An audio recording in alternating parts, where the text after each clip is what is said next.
Hi guys, it's Mark Sewell from OBrien Real Estate with the 12th edition of my property news for 2021, where, as we know by now, all the real estate information is on the house. Now, I know I've been absent for these updates for almost 4 weeks. That's been due to issues with my video and editing program. That's now all sorted out and is plain sailing from here again. So for those who have been waiting for these updates, I do apologise. Anyway, onto this update. Since my last update, I took 13 and 15 Lacenet Avenue in Frankston North to auction a couple of weeks ago, that was. Number 13 sold under the hammer and 15 passed in and sold on the Monday after the auction. Great results for both. 6 Mockingbird Street in Botanic Ridge, well, that one launched and was on the market for 6 days. Our first open saw huge numbers through, and that one sold just over the range against 5 offers. 182 Station Street in Cooyurup, well, that one launched and sold in 6 days. Great numbers once again, and inquiries were fantastic. Once again, multiple offers. We're under contract at the moment, waiting finance approval. I also listed and launched 9 Bailey Boulevard in Cooyurup. That one was a 4-bedroom, 2-bathroom, 2 living areas with a beautiful in-ground pool. That one is also under offer, awaiting finance approval and finalised with 3 offers on the table. As to new properties on the market, for those looking for a nice suite unit, I've launched one at 1-44 Rob Jan Street in Hampton Park.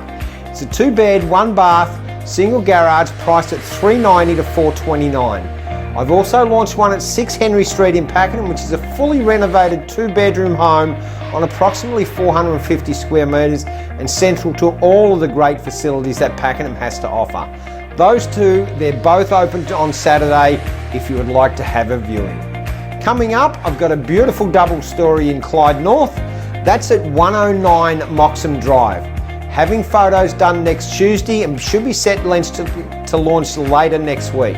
That one will be coming on the market around that $650 to $720 range. Keep an eye out for that one as well.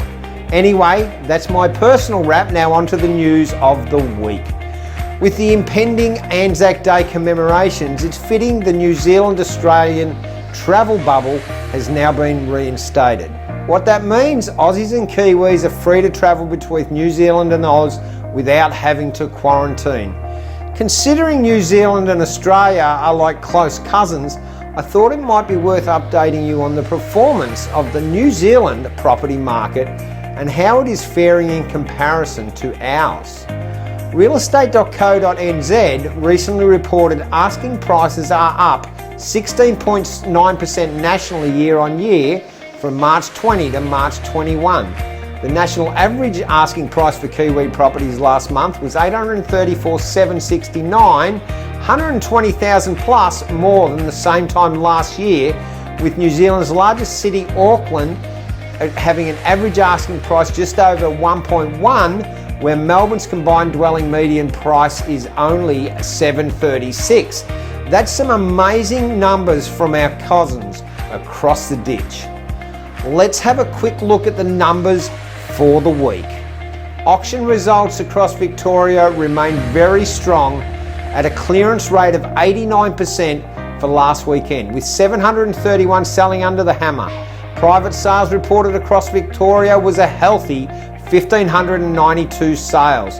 The same time last year, we only had 149 auctions and 659 sales transacting in Victoria.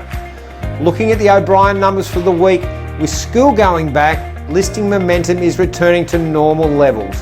We saw 81 new listings hit the market, with 90 going under offer and 106 confirmed sales at a top price of $2.4 million.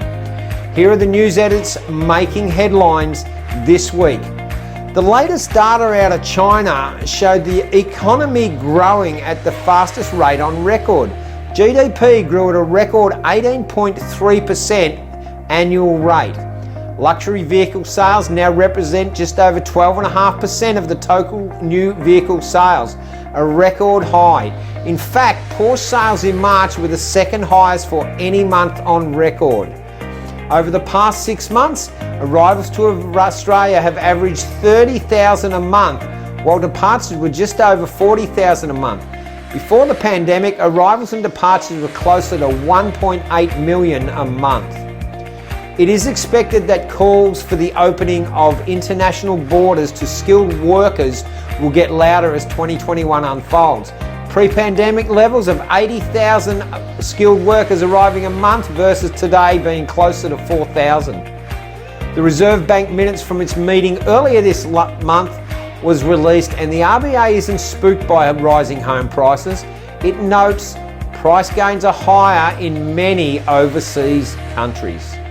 Lastly, for this week's market update, the theme for Anzac 2021 is Light Up the Dawn. Similar to last year, you can either light up the dawn at 6 a.m. from your own driveway, or you can attend a traditional dawn service at your local centregraph to honour the veterans. Well, that's the wrap this week. I'm Mark Sewell, and remember, the information provided is of a general nature. You should always seek independent legal, financial, taxation or other advice in relation to your unique circumstances. Guys, as I always sign off, I'm here to help. If there's any way I can help you with any of your real estate needs, if you've got any queries or questions, feel free to give me a buzz anytime, 0413 719 821. Have a great week. Cheers.